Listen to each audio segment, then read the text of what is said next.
Good morning and welcome to this week's training on estrogen dominance. So if you've been diagnosed with estrogen dominance, or a lot of women have read all of the symptoms of estrogen dominance, so they kind of have an idea of what's going on. But basically all that's happening is your body is producing and storing too much estrogen. So along with that comes other hormonal imbalances along the lines of too many androgens, the cortisol levels stay high, and all of that kind of stuff. And so making it just super clear in your mind that it's just higher levels of estrogen, and that's super easy. If we can know it's high, we just have to take some strategies to make them lower. So first of all, I want to give you some of the symptoms that you're probably dealing with if you have estrogen dominance, or this is how you know. Some of the most basic, could be plenty of others, especially because of the other hormonal imbalances that are taking place.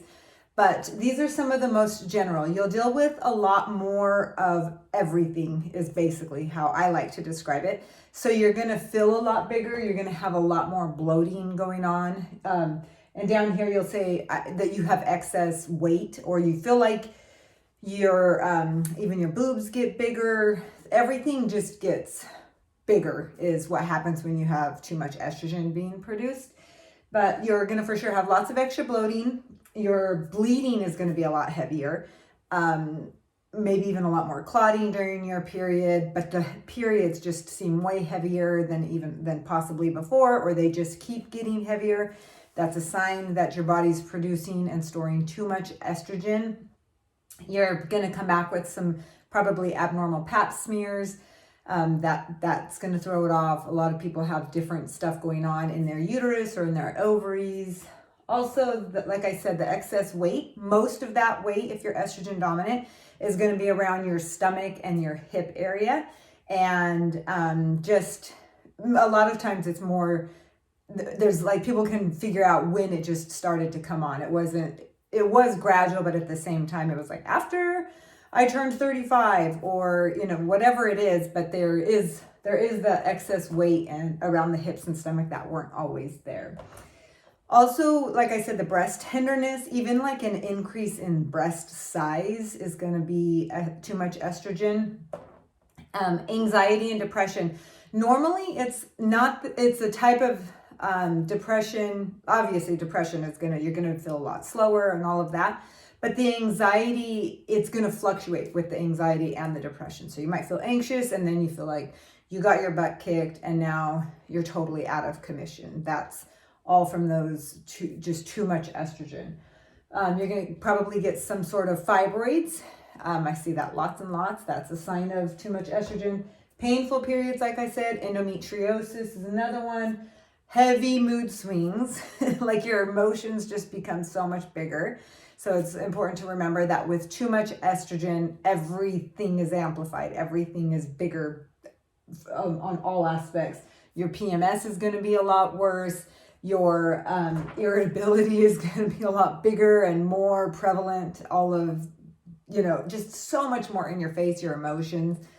Also, the brain fog, it's kind of like this haze has just come in and sat in there.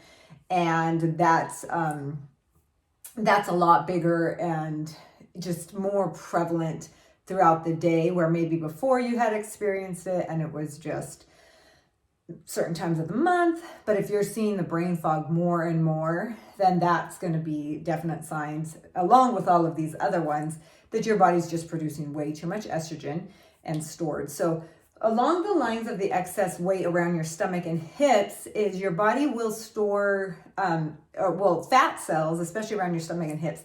The fat in the cells are basically like estrogen producing machines. And so any excess weight is going to add to that problem.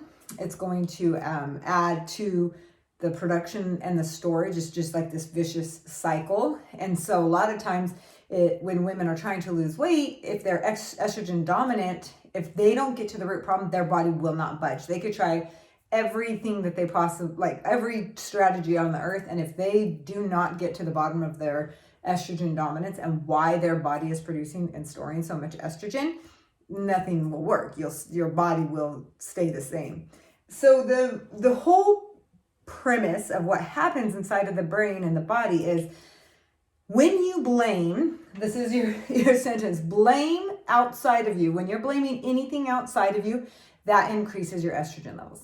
So I want you to take that one really seriously. This is the key to balancing or bringing down that estrogen dominance, that too much estrogen. So what happens is you start blaming things outside of you. So my husband does this, my kids do that, the government does this, work does this. You start listing every day on a regular basis all of the reasons, all of the things that are causing all of the problems in your life. What happens is your brain's like, okay, this is pretty stressful. We should probably put an extra layer on her, between her and all of the outside world. So that normally goes into excess weight, extra boob size, all of that. Also, it says, okay, so let's make sure that, because estrogen is the hormone that makes you confident. And so if you're blaming all of these other people, your brain says, okay, maybe we should store some extra estrogen in case she ever needs a boost of estrogen. She's got plenty to store. And it's all coming from a place of you not taking responsibility, you not standing in your own feet and taking responsibility for all of your life, every aspect. Nothing is anybody else's fault is basically what has to happen here in order for you to get your estrogen levels to decrease. So basically questioning who and what you are blaming on a daily basis. Really, seriously, blaming it. So are you frustrated that your grocery store does not have healthy food? Are you frustrated that your microwave doesn't work and you can't cook healthy food? Are you frustrated that, you could go on, but make a list of literally throughout the day, start a thing on your phone, make a list and see what are you actually blaming? Are you blaming your car, the clerk at the store, your husband, your kids, the toilet paper, the wrong tampons? And as soon as you start seeing that you blame so many other people, first it's that step of investigating. It's always step one that I do with my clients. You've got to investigate where this is coming from. What are you even doing? Where is this blame in your life? And really owning it. So that means writing it down, looking at it. You want to understand what is going on so that you can change it. So once you investigate it, you understand the things that you're blaming, you see some of the things that you're blaming, you just want to start interrupting them. You want to start questioning. So why do I blame the cashier for everything, for that whole thing? Why did I blame my husband for that? Why? And that's what I'm saying here is question whomever or whatever you're blaming. Super honest, stay out of judgment. If you start to feel upset, you start to feel frustrated, just get your feet grounded nice and solid on the ground. Take some slow breaths into the part of your body that you're feeling it in. That just tells us where it's stored. Breathe slowly into it. Listen to your body. Allow it to just sit in your body and then go back. Ask again, why am I blaming this? Why am I blaming my mom for everything? And I haven't even lived with her for 30 years. Be super, super open to the answer. Once you've been investigating and interrupting that thought process, then you can go in and after you've questioned it, you can install a whole new thought process. I don't blame people anymore. I take responsibility where I can, and I do my best to recognize this. You can see how very different that is. That makes your brain feel safe. That makes it so it says, okay, she has enough estrogen. She's got this under control. And then from there, as your body can stop producing as much, it can utilize the estrogen that it has. And then from there, you create so much health. All of these symptoms start to decrease. So this work is necessary if you have any of these symptoms, and you can just try it with what you've learned here. If you are ready for some more help, this is what I do. I dig deep with my clients. And on a very holistic level, we look at what is actually causing each of your hormonal imbalances. So if you're ready, let's go ahead. Let's start March. It's March 1st. Message me or follow the link in the bio to get on your consultation.